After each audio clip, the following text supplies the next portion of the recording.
Bismillahirrahmanirrahim. Alhamdulillah. Nahmaduhu wa nusalli ala rasulihi karim. Amma ba'd. Assalamu alaikum wa rahmatullahi wa barakatuh.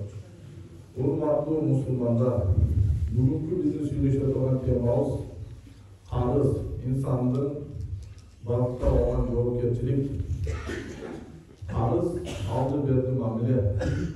Adamlar şu aldı berdi mamile qarız önünde hiç korkmaymasıdır.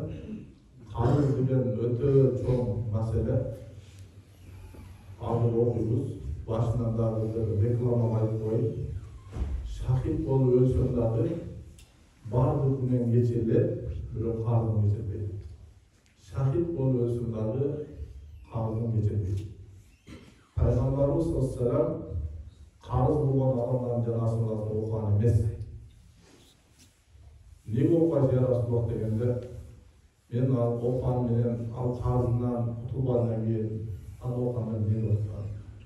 Ya Rasululloh, ana qarzim men üzümde deb xatoda deb saqlab aytganda anda o'qiganda. Demak, shu qarz o'ti shunday biz cho'chiydigan, qo'rqadigan narsa. Qarz bu Yedi o'sha yaxshi men aytib berganda qarz bor odam muzesinde hut bo'lib kishilar turib aytishdi. Tushundingiz? O'zi shunday edi. Qarz shuni bergan. Qarzlar bo'lgan odam ruhi qarzlar aylanib turib kelganda aytishdi. O'sha uchun payg'ambarimiz ko'p yo'ldan ey Alloh qarzdan saqla deb duo qildi. Ashini so'rardi. Nega qarzdan saqladi so'radi ya Rasululloh deganda qarz odamni jalg'anchilar deyotgan. Qarz odamni jalg'anchilar, qarz odamni o'shanday ikki suyulib turgan ekan. U odamni buzdirib berganda shunday aytganlarga diroga vosita mashhur bo'lib qarzlar ekan. Qarz endi hadislarda o'qigan ichida to'xtalamiz. Jabir ibn Abdulloh degan sahaba bu Medinadagi yoshlardan bo'lgan ekan. İslam'da o'sha qabul olgan Medinadagi yoshlardan bo'lgan ekan. Bunun atası Abdullah o'sha Uhud so'g'ishida shahid bo'lgan. Atası Abdullah Uhud so'g'ishida shahid bo'lgan. Abdullah Jabirga 6 qiz yetim qoldi. 6 bir tugan qiz bo'lgan. 6 qizi atasının o'sha bir dora qarzlar bor ekan. O'shunday qarzlar olganda bu odamlar qarzlarni so'rab kelib, Jabir ibn Abdullohni o'ta qiyomat qilgan. O'shunda bu armonini aytib, Payg'ambarimiz sollallohu alayhi vasallam asliga aytgan, "Ya Rasululloh, o'shunday qiynalib ketdim. Qarzlarimni yuzolmay qoldim. Odamlar hech yo'q deganda ular qurboni yeyolmadim. Emalat kurmada bizde gönül sat olayım değil, paktan teri olayım değil, darımız yüzü olayım değil, şerbinsine. Bunlardan da mesele kurban olduğu için şu kurbanı birlikten alayım. Önemli o hareketler bireyim diye. Benim şu yıllarda Peygamberimizde sahabalarda, şu adamlarda. Ya koyuyor şu karnı surayla Türkçe. Bunun atası Uhud soğunda şehit olmasa bilmeysin mi ayetmişler bu adı dedi. Yok Peygamberimiz kul hakkısı diye olduğunda bürün hakkısı da karısının bürün hakkısı. Bürün hakkısına mani vergedi. Ayet koyman yok dedi. Koyatullah diye koşu bu adı dedi. Bunun atası gerek Uhud soğunda şehit olmasa sen bilmeysin mi koşu adı dedi. Biz de ayet oldu şimdi. Bunun atası mol olmasa bilmeysin mi diyor. Bunun atası acı diye tutuyoruz. Yoksa bunun atasını anlayıyoruz. Peygamber de, Peygamber hakken yok dedi. Kul hakkısını öyle koydu dedi. Ey Cabir dedi, kurmalarını ter dedi. Bardığını bölük koy dedi özünce, sorta koysun anladı. Çiliğin, başkasının, çoğunun içine şunu. Adam büyük karıdan olan adamlarını çakır dedi. O şundan kullanılan keyin büyük karızlar adamları keldi. Peygamberimiz şu bayan böyle başlar dedi. Kurban neyse karzlarına. Jabir Resulullah anh'ın oyunda usul öyle var mı? Bir tonluk kurban kalmasın, karzdan tutulmasa ne olur diye ifade ediyor. Bunu Allah Taala Peygamberin kolu bereketli bulması için kurma anca kurma atıp kaldı. Artı öyle kalgan az belgesi bir töz aldı, Cabir yazıp olan bunun. Oşol tözün satıp aldı. Satıp alganda dağı kımbatırak bir satıp aldı. Satıp alıp durup kayıp tözü özleri koydu. Akıra satıp alıp kayıp tözü satıp koydu. Bu dedi Peygamber Bereketli özünün karşısına aytılar. Kimde kim karz almakta oşonu kutulamın degen niyetle algan oturamızsa Allah Teala'nın kutuluşun jengil kılat деп айтты да Bereketli sözde. Şöyle için karz almakta da erecesi bir şey ekeni yürekten de beker çekip hoş gerek. Kudan kalsa oşu karzdı ben kutulamın dep niyet hoş gerek. Oşonu da Allah Teala jengil kılat. Bizde karz almakta ne var? Alakta dep oşunu. Çıkmış Alak'ta, o için Alak'ta da bakıyorsun, Alak'ta öğretken durmalar. O için karzdı alvatkan uçurda üçün tuayet işkede eken. O şurada Peygamber'den yardım edilken. Anan dağı ayta olat, diyedi. Peygamber'den karşısına ayta olat. Kurtuluğa kudreti jetmegen karzı barda vakit bergen je bolboso oşo Allah'ın bağışlananda Allah özünün kölökösünden başka hiçbir kölökö bolmaganda kıyamet gününde özün tahtısından arşın kölökösünde kalkalayın. De bu şekilde suyunçlu öyle. Benim ağı karın bergen adamlardağı uşul nesenin değişkele geldi. Eğer karz alandan mazlum bolsa, muhtaç bolsa, mümkünçülüğü bolmaydıktan bolsa, ağa vakit beriş gerek değil. Je keçirse, bu Allah Teala kıyamet gününün arşına kölökö olan, anlamasa kölökö olan, oşo kölökö derken. Demek, karazan iki jarını aytapan, karz alan adam bersin, karz bergen adam kudreti jetmeyen adamla yönetmesin. Peygamber Sallam'ın Ka'b ibn Malik degen ırkçı oldu bilesizler. Buna oşol sahaba menen Abdullah ibn Abu Hadrat degen ekovi meclitte hıcı söyleşip atkan ekenler. Uşunday söyleşip atkanlары Peygamberimizin hujrası 100 o meclitke жабышкан болгондо айнегинен ошонун экөөнүн сүйлөшүп аткан уулду дейт да канчы пайгамбарлар. Ошондо Абу Хадрат Каапка айтып атты дейт. Ушу берген карым ушунчасын кечти. Калганын бер деп айтып атты дейт да. Пайгамбар салам ошону укту да келип туруп Каап тур калган төлө деп айтты дейт да. Кара. Бул дегени Karız kul akısı da koyuyor. Kulun akısı böyle başka kul diyor. Kadar dese karızdan sonra kul akısına gidiyor. Kul akısına gidiyor karız. Turkundağı hareketli. Kalan uşun yarın töle. Döktürüm uşun baytı deyip.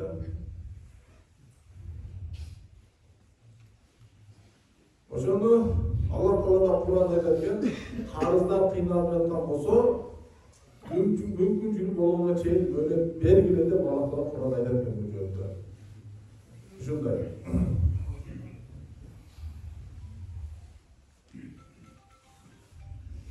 Süyüklü Peygamber Sallam bir jolu alууda, satууda жана аласасын талап кылууга тылда түшүнүктүү жана чыдамдуу бирөөнү Allah Teala'nын кечиргенин жөнүндө сахабага айтып берди деп бирөөнү окуяды. Бул кандай болду дегенде бул ушундай dedi. Bir sodeger var dedi. Sodeger adamlarga karz beredi dedi. Keyingi uşo kıynalan adamlardı көргөндө kızmaçını aytadı dedi. Uşo kıynalan adam karz geçip koyup Allah bizim keçesi acayip mesele aytadı dedi. Oşonun sözünden Allah Teala'nın buyursun geçirdi de uşu hadiste aytdı dedi. Demek kıynalan adamdı karz geç gerek. Cabir bir jol deyip Peygamberimizga Karız berünün, sadaka berünün jogorу ekенин ayткан дейт. Билесиңер, бейишке жазып койгон. Karız bергенге 10 so'm, sadaka bергенге 1 so'm деген жазылган. Бейиште жазылган экен. Пайгамбарыбыз сурапты. Sadakаны бирөө берет. Карыз эптен кайтара алат. Эмне карыздын 10 so'm дегенде? Бул садака Курсак топкода муктаж эмескенде түшүп калат. Карызды муктаж адам сурайт экен да. Карызды өтө муктаж адам сурайт. Айым садака ошол тилемчиге деле, тилемчи эмеске деле түшөрөт дейт. Же болбосо тилемчи мунду адам болгон деп хадисте. Ал биякта запасы бар болсо деле дагы тилей берет, сурай берет деп айткан экен да. А карызда ошо муктаж болгон сурайт дейт. Эми Пайгамбар саллаллаху алейхи вассалам айтып дедим, карыз болгон адамдар бололар. Материалдык мүмкүнчүлүгү бар адамдын карызды күттүрүүсү зулумдук болуп саналат деп айткан. Машиналар бар, иштер деле бар, башкасы деле бар. Анан бияқта карызы мындай. Сурасайды, койду, но иш бүтсүн, но иш бүтсүн. Сен ишин бүтүшүп турur кулаксы. Сак машинаны бир карызына. Жөө. Ошондой. Ошон үчүн карызды бериш керек. Карызды беришке мүмкүнчүлүгү болуп туруп, карызды бербесе ошол адамга зулум кылган болот. Ал зулумду кыямат күнү сен солуңа алат. Ошо балдар. Ошон үчүн урматтуу жамаат, ким ушундай мүмкүнчүлүгү болуп турса, карыз болсо берсин, тезде берсин. Карыз бербей жүрсө зулум болот.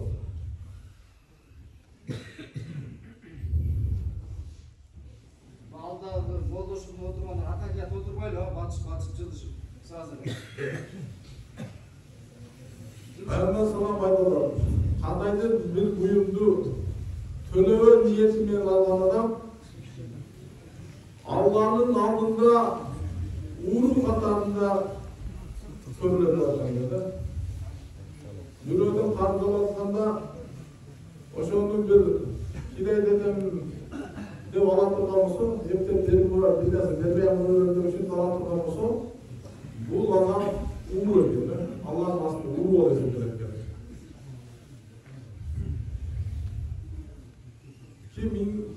Ким инсандардын мал мүлкүн кайтарып берүү ниети менен алса, Алла анын төлөөсүн жеңилдетет. Ким мал мүлктү түгөтүп кайтарбоо ниети менен алган болсо, Алла Таала анын мүлкүн жок кылат деп айткан. Ошон үчүн карыз алганда төлөмө ниеттен алыш керек. Пайгамбар салам ошондон айтып өткөндөй, карыздын кутулуш керектигин өтө маани берген да. Жаназа намазында бул карыз бар экен деп сураган. Аркасында карызды төлөй турган бир байлык бар экен деп сураган. Бар болсо десе, ошонун жаназасын окуган. Эгер анын карызы бар экен, төлөй турган байлыгы жок экен десе, досу барып жаназасын өзүнө окуп кое берин деп айткан сахабаларга.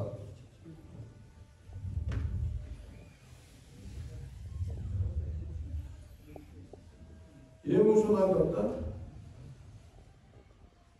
Бир күнүндө Алланын пайгамбары деп айтты. Бул адам жаназасын окуп бер деп кайрышканда, Пайгамбар салам сурады. Артында карызы калдыруу деген болот деди. Карыздын ордуна бир нерсе таштадыр десем, жок таштадым деп. Андай болсо досуңар жаназасын намазын силер окуңар. Жаназага келгендердин бирөөсү силер намазды окуңар, анын карызын мага тиешелүү мен төлөйм деди. Анан ошол рövet кылган Ибн Аква деп айтылат. Карызды мойнуна Абу Катада деген алды дейт. Абу Катада да ошо карыз мен төлөйм деп айтканда, Пайгамбар салам ошонун жаназасын окуду дейт да. Пайгамбар салам хадисте бүйтүп айтат.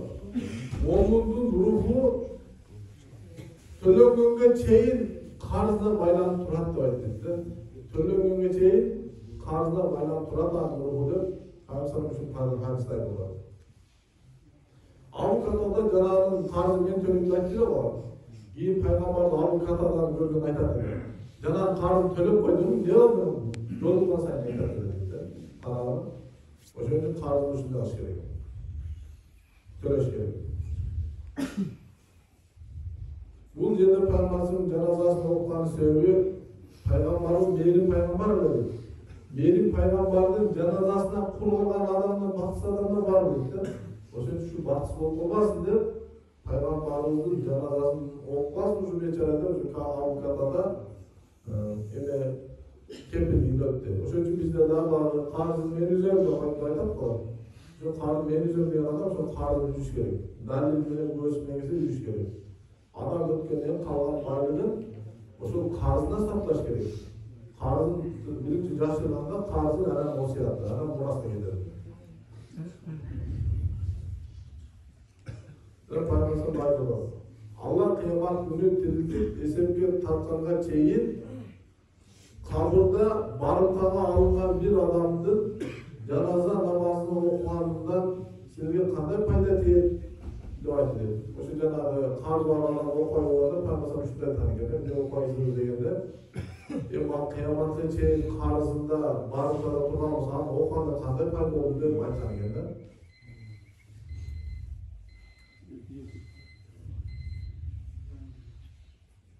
Ошол адамдын бирөөдө карыз боло турган болсо,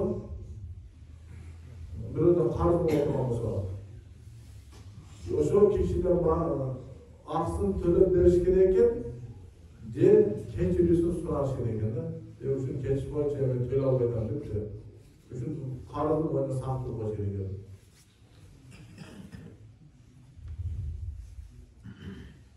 Алланын буйругу жана жардамы менен ошо пайгамбарыбыз согуштагы ошо согуштагы жеңиш болгондон кийин баягы олжолор түшөт да. Ошо түшкөн олжолорду пайгамбар кантип сактаган? Пайгамбар ушундай айтчу экен. Кимдин тууганы болбосо, эч кимиси жок болсо да, мындай карызын үч турган адам жоксо, мага келе карызды мен үзөм.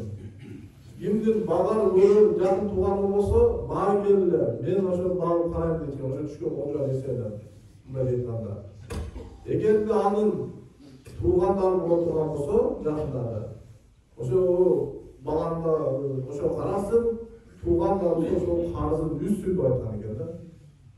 Дагы бир айта турган нерсе, Умар разияллаху анхунун окуялары келген экен. Умар разияллаху анху өлөөнүн алдында Абдуллах деген баласына айткан экен. Карыздарымды кутултуп койчу деп баласынан сураган экен. Карызым албасын, карыздарымды кутултуп кой деп. Зубайрдын Аввам да ушул өзүнүн баласына ушундай айткан экен. Ошол кийин артта калган мал мүлк менен берсин. Эгер булар жетпесе, туугандарынан жардам алуусун керек айткан экен да. Карыздарын ушинтип болгон мал мүлктерин кутуп, болбосо туугандардан алып болсо дагы мен ошо карызым албасын. Ошо үзүп коюп айткан экен.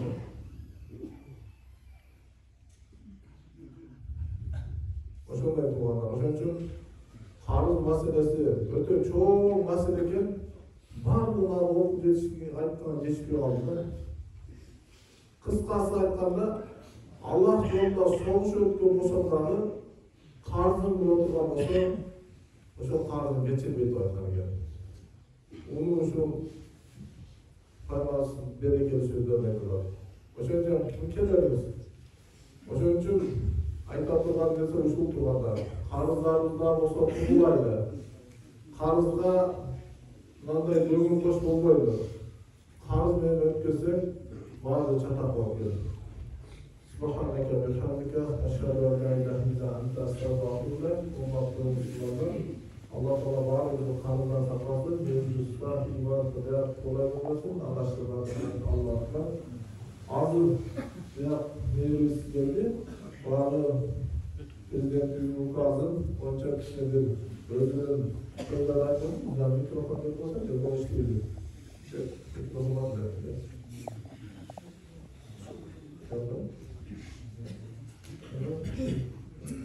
Assalamualaikum. Assalamu алейкум, урматтуу жамаат, Ташкөбүрдүн эли. Мына бүгүн жакшы Алла Тааланын берген жакшы күндөрүнү биле ушу жума күнү жума намазынын алдына жолугушуп отурабыз. Баарыңарга маалым 24 февраль 54 буйрук менен жарлык менен биздин президентибиз Садыр Нуркожоевич Жапаровдун жарлыгы чыкты. Бул жарлык могул Кыргызстанда болуп аткан ысырапкерчиликке каршы болгон жарлык. Ошол жарлыктын алкагында биз бүгүн Ташкент шаардык мэриясы жетекчилери менен кошо азыр чогулуш өткөрдүк. Мына имам катибибиз Мурат ажы да барып катышты. Ошол маселелерди карап, анан ушул жерге дагы кыска силерге маалымат берип койгон туурада эзертедик. Ошол маалымат боюнча силердин алдыңарда мен келип турам. Эми жалпыңарга маалым, мына өзгөчө улуумун маалыматы бар. Буга чейин ысырапкерчиликке каршы, мына буга чейин ачык айткан болуш керек. Алла Тааланын буйругу менен, Алла Тааланын көрсөтмөсү боюнча ысырапкерчиликке катуу күрөш болуп келген, аракеттер болуп келген. Мына биздин улуу муундарыбыз, имамдарыбыз, такыба инсандарыбыз бул боюнча иш алып барган. Жыйынтык мен жаман деп айткандан алысмын. Кудайга миң мерте шүгүр, мына Ташкөмүрдө суук маракелерде көрүп болуп атабыз туурабы? Жаш балдарга, анан баягы кары картандардын деле жергиликтүү калк чайга кирбей калды. Дуа кылып, жакшынакай болуп, аялдар стресс тартылып калды мурункудан. Жакшы иштер болуп атат. Ошол иштердин баардыгы жыйынтыгы ушул дин багытында иш алып барган деген немеси жыйынтыгы деп эсептейм менчи. Мына буга чейин иштер ушундай болуп келсе, азыр мамлекеттик деңгээлде президентибиздин жарлыгы менен ушул ысырапкерчиликти жоюу боюнча, жок болуу боюнча жарлык чыкты, мыйзам иштелип чыгып атат. Кудай кааласа баардыгыбыз жалпылап ушул багытта иштейбиз деген үмүттөбүз. Эми мына бүгүн жетекчилердин баарын чогулттук саат 11-де күч түзүндөрү да катышты ал жерде. Иш жумушчу топ түздүк. Жетекчилер кирди. Кудай кааласа эмки жумадан жерлерде түшүндүрүү иштери, чогулуштар болот. Ушул жарлыкты кантип элге жеткизүү, түшүндүрүү иштери менен өзгөчө могул жанды кейте турган, кабырганы кайыштыра турган көрүнүштөр болуп атат. Баягы ас камсыз болгон, турмушта кыйналган үй бүлөлөрдө жоготуу болгондо аксакалдар жана туугандары ар намыс, кур намыс деп эле сойдуртуп каршыга батыртып койгондор болот. Туурабы эмеспи? Ошол жагына дагы могул багытталган иш-чара да булчу. Бул боюнча дагы кошумча айтып кетиш керек. Таптакыр эле чектөө жок. Жарлык боюнча өзгөчө могул маркумду узатуу аземине көбүрөөк көңүл бурулат. Баягы илгеркидей кара аш, 3-түк, 7-лик, 5-шембилик, 40-тык, жылдык деген нерселер жок болуп атат.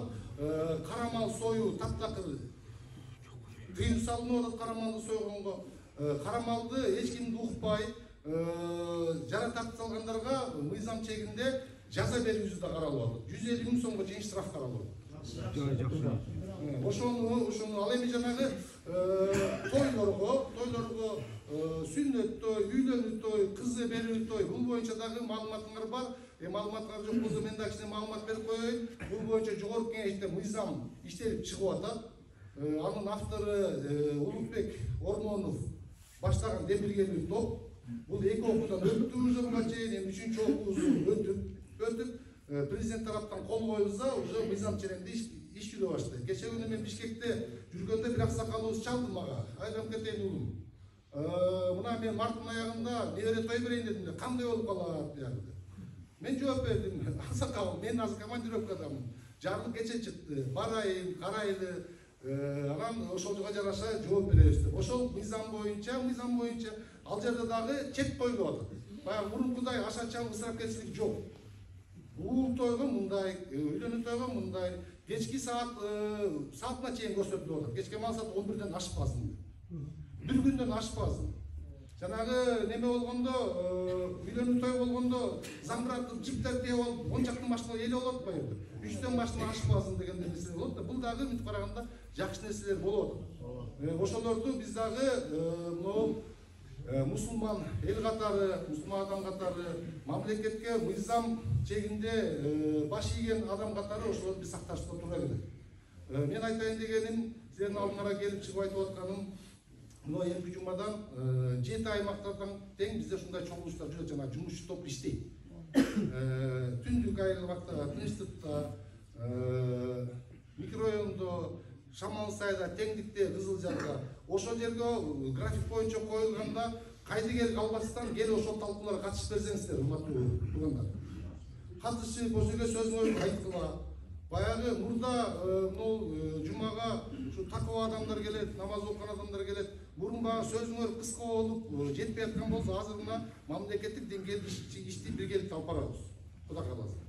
Мени сүйүндүргөнү, мына жана дагы чогулушта айттым. Кээ жерлерде маркумдун узатуу болгон жерлерде көп болуп да келип атабыз. Аксакалдар, туугандар соёбуз. Сиз ушу намазга баш ийген, 5 убакыт тургузган жаш балдарыбыз жок, сойбогула туура эмес болуп калат деген учурларга көрүп жүрөгүм жылыйт. Биздин ушундай инсан эмебиз келечекте муундар чоңоюп атат депчи. Мына ушул боюнча урматтуу туугандар, өзүңөр ошол немеге талкууларга жакындан катышып берсеңиздер, коңшуларыңарды, туугандарды айтып катышып берсе, анан баягы жөн эле катышып калбастан ушул чектөөлөрдү дагы баарыбыз биргеликте турмушка ашырсак. Көңүл бурганыңыздар чоң рахмат. Жумаңар кабыл болсун баарыңар.